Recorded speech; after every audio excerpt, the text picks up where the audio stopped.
Hello friends, and welcome. This is an experimental project I'm calling Creekside Poems, and today is Monday, March 30th, and the creek you see behind me is an unnamed tributary to Mara Eve Creek, which is down that way, and I am here off the beaten path in order to practice responsible social distancing, because there is a fairly well-traveled path along Mara Eve Creek, and also to be out of the range of video interruption. So the poem I would like to read for you right now is called How It Began. It began certain as silence, a morning risen and fallen quicker than you could spread it over dusk.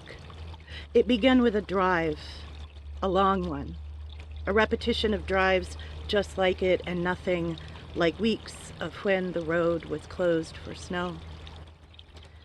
You began to name it, to call it something, to call yourself the namer, the keeper of what was saved. You began to save it when it opened. It began as an opening, breath. It waited for you tucked, curled into unworthy bags. We began to trust it, remember ways it could be believed. Akin to jasper or sassafras, it was neither, but pretending withered the sharper parts. We began to carry it, console it, cry more. It began as self-determination, certain as silence. It began secretly and grew, learned to be alone, and how.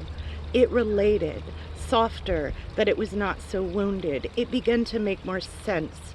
They tried to make more out it. They began to tell us. They began to go out of their way. Oh, and when it began to follow, it followed so darkly, so much like a fallen morning. You tried to touch it. We made ourselves listen. They could not take it back. It grew new wings, wilted feathers, worried fur, streams in blossom and low water. It began in the ears, straining to wheel places to other closer places, and furthered so as to be, so as to certain. It rose and fell faster than names. It sat on the dashboard and asked. It answered. When I saw it, I knew for sure.